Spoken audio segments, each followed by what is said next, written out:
Need to temporarily pause your T-Mobile service? This feature lets you suspend your line, stopping monthly charges while keeping your number. It's perfect for travel, saving money, or when your device is lost or broken. Using the My T-Mobile app, you can suspend your line for up to 90 days per year. You'll need an active account, no outstanding bills, and at least $10 in your prepaid balance, if applicable.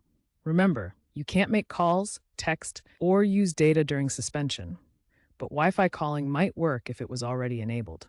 Let's dive into how to do it. To suspend your line, first open the My T-Mobile app. Next, navigate to the Account section in the app.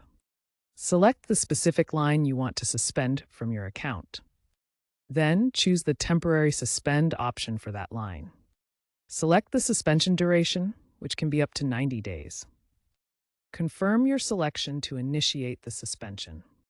The line will be deactivated, usually within about 24 hours.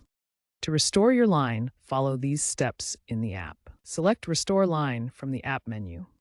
Service typically resumes within minutes after restoration. Note that a $10 reactivation fee may apply for restoration. Important tips: suspensions must be started from a US-based device and keep track of the maximum suspension time to avoid extra fees.